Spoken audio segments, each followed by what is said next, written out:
Yeah, I want to turn on to something completely different. Evan, you might want to put your international hat on for a second, because while we've been addicted to everything associated with bushfires and hoping that people survive, etc., and evacuations underway, US forces have retaken their embassy in Baghdad after Donald Trump sent more troops to the region. The Marines are going in.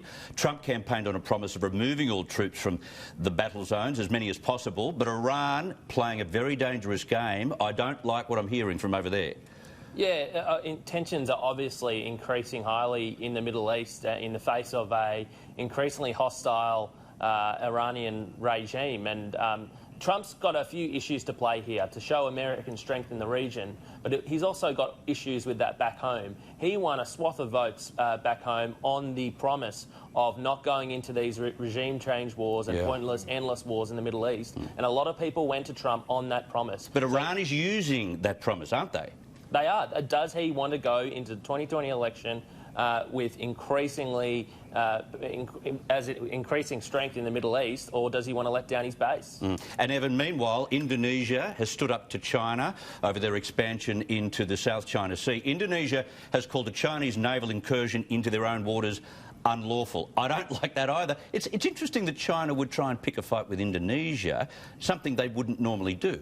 Yeah, and they seem to be just making up where their territorial waters are based on where Chinese fishermen went, 100 years ago, when that doesn't apply with the where the UN orders are. So, I mean, good on Indonesia for standing up their ground, and it's up internationally. It's up to like-minded nations to work together to stand up to increasing Chinese power. Yeah, it's good to know where the Indonesians stand on that issue. Now, the WA government has proposed strict new alcohol bans to curb violence in the northwest of the state and the Pilbara. I'll raise this, of course, with Carolyn, who's in Perth, but there's been this debate between having a widespread ban or having a register of those that are banned.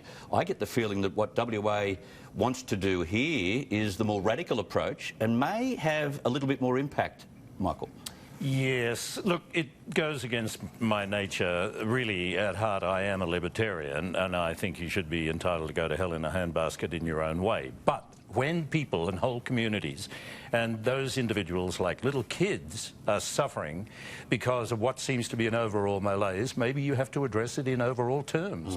Maybe it really is that simple, and once you deal with it, I'm looking at some of the niceties in this. Perhaps they will ban bottle sales, but not if you're a tourist. But as soon as you allow that kind of leeway, then you're going to have what you have now, which I believe is the sly groggers who are driving 400 kilometres because they can make a big buck on selling stuff they can buy legally there and then sell illegally over there. Carolyn, as a West Australian, what are people feeling about this? I know we've got the cashless, we've got the credit card, which of course allows people to dedicate their money to making sure the kids get to school, that they're dressed, that they're not spending it on illicit drugs, etc. Is this not an obvious next step, or is it a step too far?